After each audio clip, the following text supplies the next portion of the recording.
চলে আসলাম আমাদের নবাবগঞ্জের ধাপারি বাজারে। এটি ঢাকা জেলার নবাবগঞ্জ উপজেলার একটি অন্যতম পরিচিত এবং ঐতিহ্যবাহী গ্রামীণ বাজার।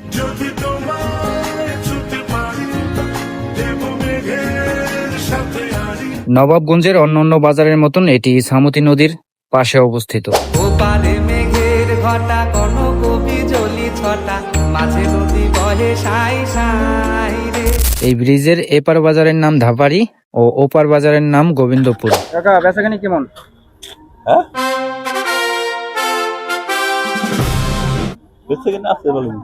আপনাদের এলাকায় তো এটা, আপনাদের এলাকাটা অনেক সুন্দর। আমার কাছে এই এলাকার মানুষজনের একতাটা অনেক ভালো লেগেছে, কেননা এই ব্রিজের দিকে তাকালেই বোঝা যায়। এটি কেবল কেনাকাটার স্থানই নয়, বরং মানুষের মিলন মেলা বা আড্ডার অন্যতম কেন্দ্র। এখানে হলো কি শোনেন, এই বৈকাল বেলা হইলে ঠান্ডা বাতাস আছে, সব ইপারকার মানুষ ওপার যায়, ওপারকার মানুষ ইপার আসে, যার জন্য এখানে মানুষ বসে শান্তি পায়, সবাই মিলেমিশে আছে, খুব শান্তিপূর্ণ ভাবে আছে।